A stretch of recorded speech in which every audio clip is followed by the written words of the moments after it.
Nous amorçons la suite de cette émission qui reçoit aujourd'hui le président du conseil régional de Hambol, en Côte d'Ivoire, secrétaire général adjoint du RDR, chargé de l'électrification rurale, M. Khalil Ibrahim Konaté. Merci d'être toujours en notre compagnie. Je le disais tout à l'heure qu'au sein du RDR, apparemment, la décision de foncer vers le parti unifié maintenant et tout de suite ne semble pas recevoir l'unanimité non plus, hein? Bon, moi, je ne dirais pas ça comme ça. Ah bon? Vous avez utilisé le mot « apparemment ». Heureusement. Oui, mais apparemment. Parce que, pour moi, les militants du RDR, pour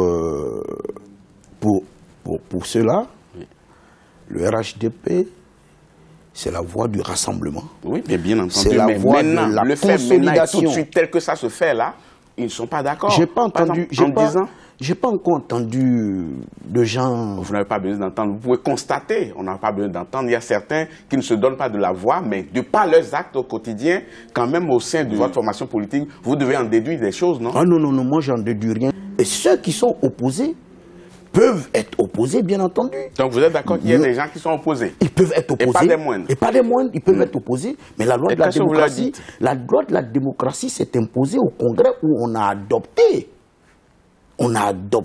le fait qu'on doit aller maintenant au RHDP. Là, on parle de M. Thierry Tano tout à l'heure, mais les autres membres du PDCI qui disent vous accompagner, vous pensez qu'ils sont sincères avec vous? Absolument, ils sont sincères. Ah bon? J'en ai parlé avec un des plus importants hier, oui, qui m'a dit, je suis PDCI, oui, certes, mais j'adhère à la politique de rassemblement du président. Parce qu'il a une place au soleil aujourd'hui. Il aurait été simple militant du PDCI qui n'aurait peut-être pas tenu le même discours. Mais des simples militants du PDCI sont d'accord pour qu'on aille ensemble en RHDP. J'en ai pas vu beaucoup. Je ne vois que des ministres qui sont au gouvernement qui soutiennent cela aujourd'hui. Vous voyez par exemple. Et je n'en ai même pas vu un seul qui est démissionné. Un seul aurait démissionné pour dire je ne suis pas d'accord avec ce que vous faites, que ça aurait quand même légalisé ce qui se passe. Apparemment, les gens sont accrochés à leurs intérêts d'aujourd'hui. Vous voyez, quand on n'est pas d'accord avec un système, oui, on peut le combattre en interne ou en sortie. À ses risques et périls.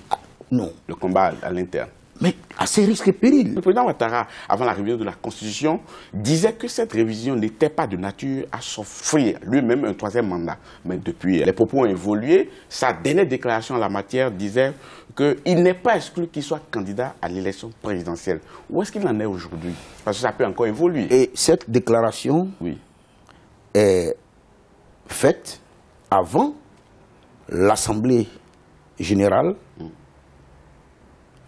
qui a eu lieu à l'Ivoire, à l'hôtel Ivoire, où on mettait en place les structures du RHDP parti unifié.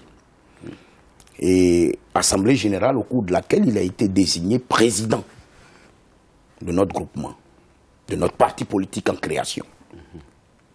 Et là, il a répété qu'il demande à son aîné, le président Aimé-Henri Konan Bédié, de se mettre ensemble pour encadrer la nouvelle génération à qui il veut qu'il passe la main. Oui, mais encore faudrait-il se mettre ensemble d'abord. Voilà. Oui. Non, il lance l'appel. Oui, il lance l'appel. Quitte à son aîné de saisir cet appel ou de ne pas saisir. Mais toujours est-il que, à mon niveau, à moi, quand vous avez eu la chance d'avoir un tel leader, d'avoir les actions qui ont été posées en 7 ans. Vous êtes un peu trop admiratif de M. Alassane Ouattara. Mais cela va de soi. C'est le militantisme qui va juste là-bas? Non, je suis un technicien de l'électricité. Et souffrez que c'est un secteur dans lequel on a fait des prouesses. Vous savez que la Côte d'Ivoire de 1960 à 2010 avait 1200 mégawatts installés. Oui, mais vous l'avez dit en début d'émission. Oui, mais je vous le rappelle. Oui. Donc, mais c'est des faits majeurs. Les Ivoiriens se posent beaucoup de questions. Qui sera candidat de votre pôle que vous êtes en train de mettre en place? C'est possible encore que ce soit Alassane Ouattara? Mais la Constitution le lui permet. Le lui permet, oui, premièrement. Oui. Et deuxièmement, quand le président Alassane demande avec insistance au président Aimé-Henri Konan Bédié d'aller... Non, de toute façon, ça c'est clair aujourd'hui. Je reviens. Ça c'est clair aujourd'hui. J'en viens à mon développement. Oui. il demande de passer la main à une nouvelle génération, et que j'entends des uns et des autres, certains dire que le candidat naturel du PDCI aux élections présidentielles de 2020, c'est Aimé Henri Konan Bédié. Mais moi, permettez que nous demandons au président Alassane Ouattara de régler de façon définitive le problème de la Côte d'Ivoire en allant lui-même à ces élections. Donc, au regard de tout ce qu'il a fait. Donc, si je comprends très bien, oui, c'est que vous estimez que si le président Bédié sera candidat, autant le président Alassane Ouattara aussi sera candidat. C'est cela.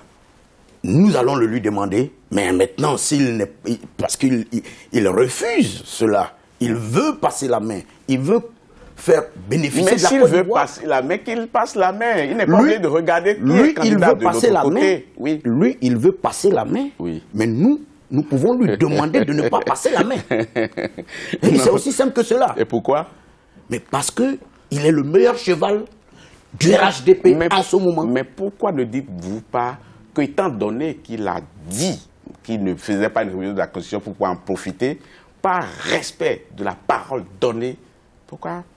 Parce que c'est le même procès que vous faites au président Bédié en disant qu'il ne respecte pas la parole qu'il a donnée. De la même manière, il avait dit aussi, M. Ouattara, qu'il ne révisite pas la Constitution pour en profiter lui-même. Donc, parallélisme des formes. C'est le président Bédié qui a utilisé le mot « jamais ». Le président Ouattara n'a pas parlé de « jamais je ne serai candidat ». Mais lui, il souhaite ne pas être candidat. Mais au regard de la situation, au regard de ce que l'intérêt de la Côte d'Ivoire réside dans la recherche de la paix et de la stabilité, au regard de ce qu'il incarne aujourd'hui pour bon nombre d'Ivoiriens, mais nous pouvons lui demander, et nous devons lui demander, mais bien entendu, s'il nous donne une fin de non-recevoir, il y a du potentiel au RDR.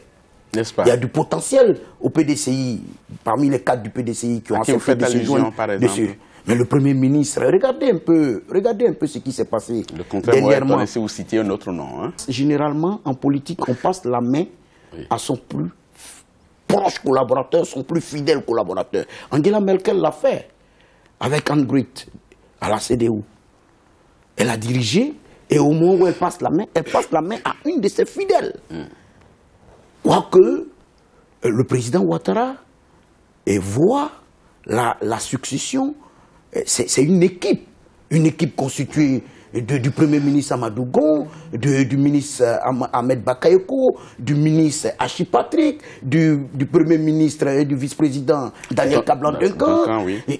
Des gens, des cadres, des hauts cadres comme Aka Oulé. On va finir cette émission quand même et parler de vous, parce que vous avez été fraîchement élu président du conseil régional de Humboldt. Sous quel signe vous avez placé votre mandat? Le changement dans la méthode, le changement dans l'action. Qu'est-ce qui va changer concrètement sous votre mandat à la tête de la région? Mais moi, j'ai pour mission de faire en sorte que la grande majorité de la population du Humboldt, c'est 477 000 habitants, ait accès à l'eau potable, à l'électricité.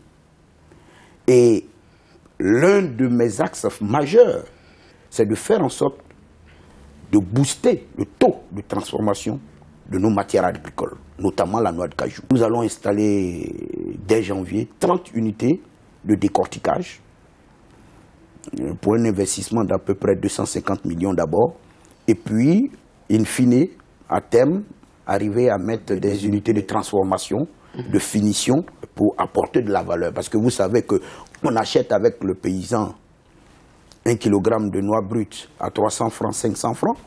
Mais quand la noix est décortiquée, c'est entre 2800 et 3200. Donc quand la matière, on a terminé la transformation, c'est 5000 francs le kilogramme. Nous sommes en contact. Voilà des axes majeurs de ma politique. Monsieur Konaté, je m'en voudrais quand même de ne pas recueillir votre avis sur un fait d'actualité qui a défrayé la chronique récemment à propos du général à la retraite Ouassena Koné. Après son évacuation sanitaire en France, certaines voix fusillent le fait qu'il ait remercié publiquement le président Henri Konan Bédié et aurait passé juste un coup de fil au président Alassane Ouattara. Où est-ce que vous vous situez par rapport à ce débat-là? Vous savez, le général Ouassena, avant d'être vice-président du PDCI et tout ça, Il est de Yambol. Il est de Katiola. Votre région. Ma région. Et parce que il est de ma région d'abord, quand il était malade, en convalescence, à Troyes, je suis allé moi-même lui rendre visite. C'est tout à votre honneur. Et ce qu'il m'a dit ce jour-là, je vous le dis tout simplement, le président de la République a pris tout en charge. Il m'a fait appeler par Ali, le ministre Ali Koulibaly. Qui m'a fait ensuite appeler par le docteur Diaby de la présidence. Et tout a été pris en charge. Mais je lui serai reconnaissant. Oui, Maintenant qu'il remercie le président Bédié... Oui, mais ce n'est pas ce qu'il dit hein, lorsqu'il fait sa sortie officielle. Je vous dis ce qu'il m'a dit. À moi, son fils, qui s'est déplacé de Paris à Troyes pour aller dire... Mais au-delà de cela, pourquoi ça vous gêne qu'il ait remercié publiquement le président Bédié? Est-ce que vous avez vu que M. Konaté Khalil s'est plaint de ce qu'il a remercié le président? Vous avez eu vent de ce débat-là. Est-ce que c'est les membres du parti qui sont plaints? Est-ce qu'on n'est pas en train de vouloir instaurer un culte de la personnalité? Non, ce n'est pas un culte de la personnalité. Soigner quelqu'un, le président a posé un acte d'abord fraternel, mais pas un acte politique. Qui peut rester dans l'anonymat. Oui. Mais c'est à monsieur, mon tonton, je répète, de savoir pourquoi il a appelé le président Ouattara au téléphone pour le lui dire, et l'autre, le président Bédié, il a remercié devant caméra, vidéo, journaliste. C'est lui qui peut juger. Mais pour finir, pour dire que ça n'a vraiment pas d'impact, cette affaire n'a pas d'impact sur moi, sur la Côte d'Ivoire, parce que le plus important, c'est est-ce que cette affaire apporte. Qu'est-ce que cette affaire apporte? En tout cas, elle permet de savoir à quel point vous pouvez être sensible, en fait. Non, voilà, mais le président a montré qu'il a posé un acte fraternel, je vous dis. Mais encore une fois, ce débat ne me permet pas de booster le taux de transformation des noix de cajou à Dabakala ou en Côte d'Ivoire. Voilà, sur ça, on va se dire au revoir d'ailleurs et revenir peut-être pour voir si au bout de quelques années, vous aurez réussi à impacter vraiment le quotidien de ces populations de Hambol. Mais vraiment, je vous donne rendez-vous dans 2 ans, tout au plus. Et vous 2 ans, il a dit, Kalim Ibrahim Konaté, merci beaucoup d'avoir été dans toute cette émission. Chers téléspectateurs, ce sera tout. Merci de l'avoir suivi. Je vous laisse tout de suite en compagnie des programmes d'Africa 24. À très bientôt.